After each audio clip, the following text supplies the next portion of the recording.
Hai teman Kilin, perkenalkan, saya Kilin yang akan menemani malam-malammu bersama teman tak kasat mata. Hari ini, Kilin punya segmen baru yang pastinya juga cukup menyeramkan. Kilin akan membawakan cerita-cerita creepypasta yang membuat bulu kuduk kalian merinding. Yang pasti, akan ada yang menemani kalian saat mendengarkan cerita ini. Sebelum kalian mendengarkan cerita Kilin, jangan lupa untuk subscribe, like, comment, and share ya. Lilin Aromaterapi. Dimas, ke ruangan saya sekarang. Ucap atasanku yang membangunkanku dari lamunan pagi ini. Hampir setiap hari atasanku marah kepadaku. Entah karena proyekku yang tidak pernah berhasil, sampai kerjaanku yang selalu salah di mata mereka. Lagi-lagi kamu gagal. Kamu sudah tidak mau bekerja di sini ya? Kamu revisi ini laporan. Kalau sampai gagal lagi, kamu saya pecat. Bentak atasanku sambil membanting laporanku di atas mejanya. Baik pak, saya permisi dulu. Jawabku sambil mengambil kertas yang sudah berserakan. Aku berjalan ke arah mejaku dengan lemas. Sial sekali hidupku. Semua masalah mendatangiku tanpa henti. Dari keluargaku yang sedang kesusahan, orang tuaku sakit, aku yang putus cinta, hingga karirku pun tidak dapat berjalan mulus. Sepulang kerja, aku mampir ke salah satu kafe unik bertema vintage yang lumayan sepi pengunjung. Aku senang berada di sana selain karena aku dapat berdiam diri, di sana pun hawanya berbeda. Sambil melihat berbagai macam perabotan dan perlengkapan kuno, tiba-tiba salah satu pegawai kafe mendatangiku. Pak, mau mencoba aromaterapi ini? Saya lihat Bapak sedang banyak masalah ya Pak. Ini aromaterapi dapat membantu merilekskan pikiran dan juga tubuh Bapak. Tawar pegawai itu sambil menaruh aromaterapi di depanku. Aku mencium baunya yang harum dan segar, membuatku sangat nyaman. Apa ini dijual, Pak? Tanyaku. Aku pikir aku akan membelinya beberapa untuk membantuku tidur malam nanti. Karena memang beberapa hari ini aku sedikit kesulitan tidur. Enggak saya jual, Pak. Udah, ini untuk Bapak saja. Saya beri gratis. Hanya saja, kalau Bapak sedang menggunakan ini, jangan tertidur di dalam mimpi ya Pak. Sekali lagi saya ingatkan, kalau Bapak lagi menggunakan ini, jangan tertidur di bawah alam sadar Bapak. Tekan pegawai itu sambil memberikan aromaterapinya. Sesampainya aku di rumah, aku langsung menyalakan aromaterapi itu, sambil mendengarkan lagu klasik kesukaanku. Aku melamun dan menghirup wangi khas dari aromaterapi di samping kasurku. Dan tanpa sadar, aku terlelap dalam tidurku. Malam ini aku bermimpi laporan proyekku berhasil. Dan pertama kalinya aku dipuji atasanku. Dengan bangga, aku dapat memimpin proyek dan berjalan dengan mulus. Saat terbangun, aku memiliki perasaan sedikit sedih. Ya, karena kehidupanku tidak semulus mimpi yang baru saja aku alami. Setibanya aku di kantor, pagi ini aku melihat mejaku bertuliskan Supervisor Dimas. Apa? Sejak kapan aku jadi supervisor? Batinku. Selamat pagi Pak Dimas. Oh iya, Pak, Bapak dipanggil sama Pak Lukas di ruangannya. Semangat ya Pak. Semoga proyek kali ini berhasil lagi. Ucap salah satu teman kantorku yang tiba-tiba memanggilku dengan sebutan Bapak. Aku berjalan ke ruangan atasanku sambil mencubit tanganku, karena aku merasa masih hidup dalam mimpi. Dimas, sekali lagi selamat ya. Saya bangga sama kamu.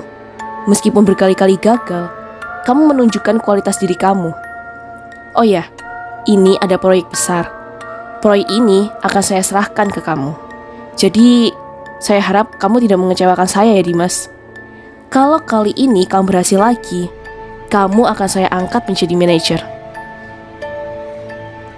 Ucap atasanku sambil memberikan setumpuk proposal. Aku pun menerima proposal itu, namun aku terdiam kebingungan. Apa yang terjadi? Kenapa mimpiku semalam seperti kenyataan ya? Dengan giat, aku pun mengerjakan proposal hingga tidak terasa jam sudah menunjukkan pukul 8 malam. Dan aku pun kembali pulang ke rumah.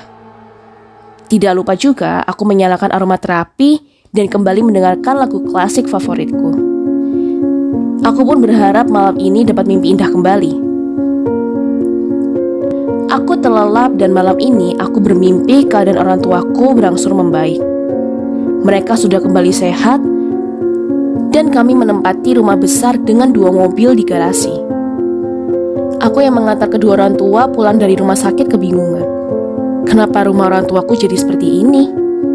Dan sejak kapan kami memiliki 2 mobil?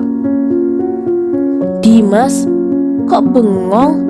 Ayo masuk, ucap mamaku sambil menarik lenganku. Mah, ini rumah siapa sih? Tanyaku. Dimas, kamu ini gimana? Ini rumah kita. Dari kamu lahir tempat tinggalmu ya di sini, Dimas. Makanya, kalau ada waktu itu ya pulang, biar kamu gak lupa sama orang tua kamu.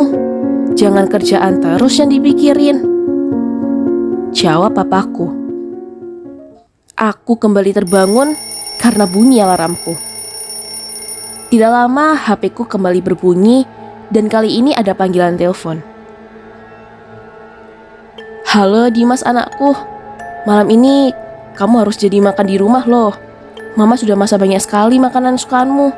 Sekalian ngerayain ulang tahun papa kamu, ucap mama di telepon. Mama papa sudah sehat? Tanyaku memastikan. Kamu ini gimana sih? Kan kamu yang nganter mama papa pulang dari rumah sakit kemarin, ucap mamaku kembali. Setelah berbincang sebentar, aku mematikan teleponku. Dan lagi-lagi mimpiku menjadi kenyataan. Aku mulai berpikir, apa karena aromaterapi yang diberikan pegawai itu? Aku pun tertawa bahagia. Hidupku yang sial kini berubah menjadi keberuntungan dan aku mulai serakah. Malam ini aku berharap aku dapat memimpikan mantan pacarku dan kami kembali bersama. Lagi-lagi aku melakukan rutinitas malamku sebelum tidur. Dan benar, aku berada di dalam mimpi. Aku kembali bertemu dengan mantanku. Kami berbincang, kami tertawa dan kami bahagia. Hingga aku merasa ngantuk. Aku ingin tertidur. Tapi, suara pegawai yang mengatakan jangan tidur di alam mimpiku itu terus terngiang di dalam otakku. Aku sudah berusaha untuk tidak tidur hingga, sayang, kalau kamu ngantuk tidur aja. Sini aku temani kamu tidur. Suara pacarku. Aku hanya tersenyum mencoba untuk bertahan agar tidak tertidur. Hingga akhirnya aku sudah tidak dapat lagi bertahan dan aku terlelap dalam tidurku. Aku terbangun karena aku mendengar ramai suara memanggil namaku. Aku yang tertawa bahagia kemudian menutup mulutku. Dan aku bingung melihat banyak orang berkumpul menangis sambil melihat ke satu arah. Itu kasurku, pikirku. Aku pun perlahan mendekat dan melihat tubuh kakuku yang sudah terbungkus dengan kain kafan. Konten kreator. Budi adalah konten kreator horor yang ingin membuat konsep baru di mana ia akan membuat akun palsu dan menyamar menjadi hantu digital. Ia membuat akun Instagram dan mulai memposting foto-foto tempat angker, cerita horor, dan terkadang ia berkomentar di akun utamanya seolah-olah dari sosok misterius. Beberapa followers mulai tertarik dan mengira bahwa itu beneran akun berhantu. Budi pun sangat senang karena ia berhasil meyakinkan followersnya. Tapi kemudian, akun horornya mulai memposting konten yang bukan ia buat. Foto kamarnya sendiri dari sudut yang aneh, suara nafas di story, dan berbagai macam hal aneh dengan caption yang menyindir rahasia hidup Budi. Dan hanya dia yang tahu. Puncaknya adalah saat akun tersebut memposting video live dari dalam kamarnya saat ia sedang tertidur. Budi pun akhirnya panik, mencoba login dan menghapus akun itu. Tapi gagal. Malam itu ia bangun dan melihat ada DM dari akun tersebut. Sudah siap? Hari ini kamu mati. Besoknya, akun Budi pribadi menghilang. Tapi, akun horor Budi masih aktif dan terus-menerus memposting cerita tentang korban barunya. Ritual keempat. Namaku Naya. Aku mahasiswa tingkat akhir jurusan antropologi di sebuah kampus negeri. Cerita ini bukan tentang tugas akhirku, tapi tentang sesuatu yang seharusnya tidak pernah kami bangkitkan. Jadi semester lalu, aku dan juga 3 temanku, yaitu namanya Damar, Vina, dan juga Ilham, itu memutuskan untuk kita bikin proyek dokumenter. Ya, mengenai ritual-ritual lokal yang hampir punah. Tapi, dasar kami semua anak muda yang cari sensasi, riset kami malah nyasar ke satu ritual yang seharusnya hanya mitos. Kami menemukan teks kuno dari blog seorang kakek yang katanya sih mantan dukun. Di situ dijelasin ada 4 tahapan ritual yang konon bisa membangkitkan entitas penjaga ilmu yang dikunci dari manusia biasa. Tapi ada peringatan kecil juga di bawah teksnya. 4 tahapan, 4 tubuh, tapi hanya 1 jiwa yang akan menerima cahaya. Ya, awalnya kami pikir itu cuma tulisan dramatis untuk buat kami takut aja. Kami merasa keren, seperti lagi mengungkap rahasia dunia yang gak banyak orang tahu. Tahapan pertama, membaca mantra di tempat yang tidak pernah kena cahaya matahari. Setelah kami berdiskusi, akhirnya kami menemukan untuk melakukan itu di ruang bawah tanah kampus yang sudah lama ditutup. Kami merasakan ada hawa dingin yang aneh, tapi tidak ada kejadian besar. Tahapan kedua, mengubur benda pribadi masing-masing di 4 penjuru lokasi ritual. Vina sempat mimpi aneh malam itu. Katanya dia dikubur hidup-hidup sama sosok yang gak punya wajah. Tapi ya kami anggap itu halusinasi. Tahapan ketiga, menuliskan nama lengkap masing-masing menggunakan darah sendiri di atas nisan kosong. Waktu di tahapan ketiga ini, Ilham pingsan. Dan sejak itu, dia mulai berubah. Diam, matanya kosong. Sampai akhirnya dia menghilang. Kami pun panik. Tapi aku dan Damar masih nekat melanjutkannya. Katanya, satu-satunya cara menghentikan prosesnya adalah menyelesaikan sampai akhir. Tahapan keempat. Tapi anehnya Damar malah menghilang terlebih dulu. Suatu malam, Damar kirim voice note pendek kepadaku. Naya, jangan lanjut. Aku sudah lihat dia. Matanya, semua cahaya masuk ke matanya. Aku sudah mencoba kontak Damar lagi, tapi dia gak pernah aktif. Vina juga gak bisa dihubungin. Tiba-tiba aku sendirian. Dan disinilah yang paling aneh. Setiap malam, aku jadi mendengar suara orang bisik-bisik di kamarku. Seperti ada yang duduk di sudut ruangan sambil melihat aku tidur. Aku pun juga mulai mimpi aneh. Diriku sendiri duduk di kursi kayu, membaca mantra dengan suara yang bukan suara manusia. Sampai suatu malam di cermin kamarku, aku melihat 3 bayangan berdiri di belakangku. Mereka hanya berdiam diri dan melihatku. Akhirnya aku sadar, ritual itu butuh 4 tahap. 4 tubuh, tapi 1 jiwa. Artinya aku bukan peserta, aku adalah wadah. Mereka bukan hilang, mereka diserap. Darah, nama, benda pribadi, semuanya masuk ke dalamku. Aku adalah tahapan keempat itu. Dan sejak malam itu, aku tidak merasa sendiri lagi. Sekarang aku tahu semua hal. Semuanya tentang dunia ini dan tentang kalian. Dan setiap kali aku bicara, ada 3 suara lain yang bicara bersamaku. Kamu yang sedang mendengarkan ini, berterima kasihlah padaku. Karena aku sudah menyelesaikan ritualnya. Dan mulai malam ini, mungkin kamu yang akan jadi tahapan berikutnya. Rumah sakit jiwa. Farhan, anak magang yang antusias, ditempatkan di RSJ Harapan Jiwa, rumah sakit dengan sejarah kelam.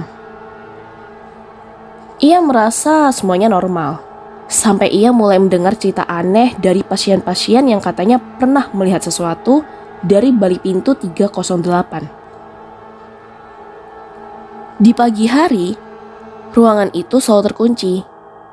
Tapi, setiap malam, pintunya terlihat terbuka dengan suara sayup-sayup seseorang menyanyi lagu anak-anak. Farhan penasaran dan mulai menyelidiki. Ia menemukan arsip lama bahwa ruangan 308 dulunya adalah tempat perawatan khusus untuk pasien bernama Amira. Seorang perempuan yang tiba-tiba bisa bicara dalam banyak bahasa asing setelah koma 3 hari. Amira sering menggambar simbol-simbol aneh dan mengklaim dia bukan manusia lagi. Sampai akhirnya seluruh staf yang pernah menangani Amira dinyatakan hilang. Dan sejak saat itu, ruangan 308 dikunci permanen.